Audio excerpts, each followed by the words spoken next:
Invite a Budget Blinds style consultant to show you how to transform your rooms just by changing your window coverings. Canada's #1 choice for window coverings. Visit budgetblinds.ca today. This is Newcap News with Bart Pediasic. Good evening and thank you for joining us. Charges are pending against a 44-year-old Dalamis man after reports of shots fired near the Onion Lake bus stop on the First Nation last night at 11 o'clock. According to a viewer, more than a dozen shots were fired on the reserve and someone could be heard saying, "Die." Here's a bit of the witness's frantic call to our CMP. 170. Yeah, did you just hear it, stupid? Didn't you just hear that? Central, beside the bus shop and gas shop. We live really close to the house. Okay. Oh my gosh. Now, during the incident, police believe the suspect was alone in the residence. After a short foot chase, officers were able to take him into custody after 3 a.m. There were no reported injuries to those in the community. Well, some Border City residents were evacuated earlier today after a gas leak at a house on 43rd Avenue. A work crew struck a gas line in the yard around 3:30. As a precaution, emergency crews evacuated residents from about 5 houses on either side of the leak, as breathing in the gas is a safety risk. Whenever you've got a gas leak, you want to, see to it that your local residents are looked after, and in the event that there's something serious, this time we don't see any serious problems with what happened here. ATCO workers arrived shortly after to repair damages. Fire department staff add if you smell the sour odor of natural gas to call 911 immediately, leave the scene and contact your neighbors.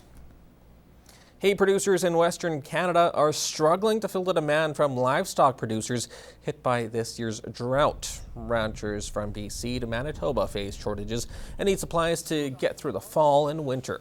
One hay producer says prices have risen and there's a waiting list of 300 producers looking for feed. He calls it a payback after years of high fuel prices and low returns. The 7th annual A&W Crusin to End MS has many residents of the border city lining up to get their hands on that tasty teen burger.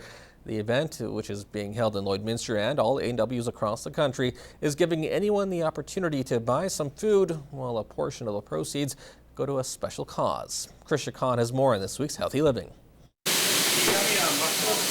Sizzling beef, cheese, and crispy lettuce are all just a few ingredients that make up the all-delicious teen burger. And this year marked the 7th annual Crusin to End MS, a nationwide campaign by the fast food giant A&W. So far, in the last 6 years, we've raised $6.5 million nationally. Last year alone in Alberta, we raised $1.45 million. Just in Alberta alone, and in the Lloydminster area, which includes like our Lloydminster chapter, which includes Vermilion and Vegreville, we've raised $13,500 last year. And all this money is going to a serious cause, one that affects many in Canada and in the border city. Nicole Rolfus is an MS ambassador. She also has MS and first started feeling symptoms in 2009. 3 years later, she was officially diagnosed with the disease. All these challenges, even waking up and getting out of bed, we take for granted on a day-to-day life.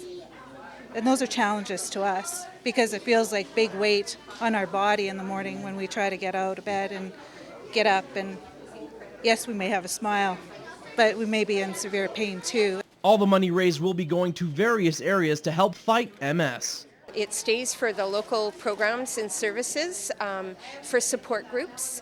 It also buys things like wheelchairs and special equipment for people that need it.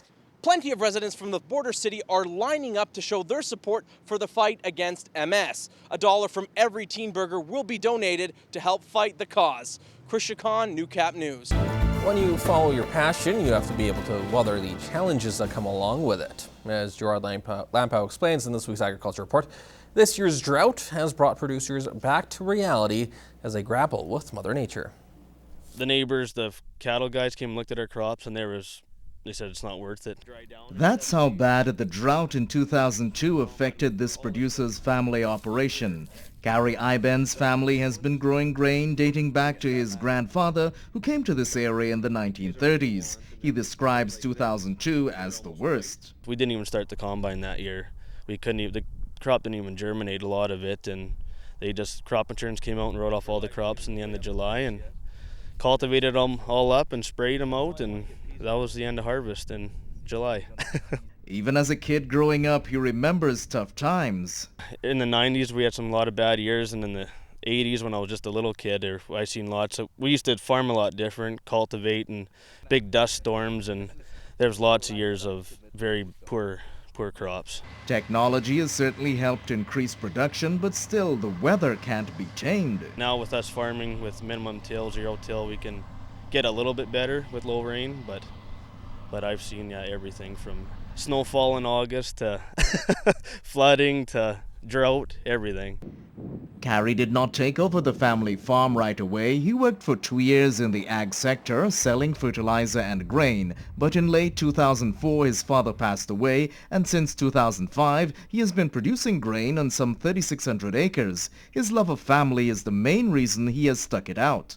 You'd be combining with Dad, and he would all of a sudden start, you could just start grinning, and he start doing his little jump in the combine. When you get, back then, if you get above a 40 bushel canola crop, it was pretty exciting.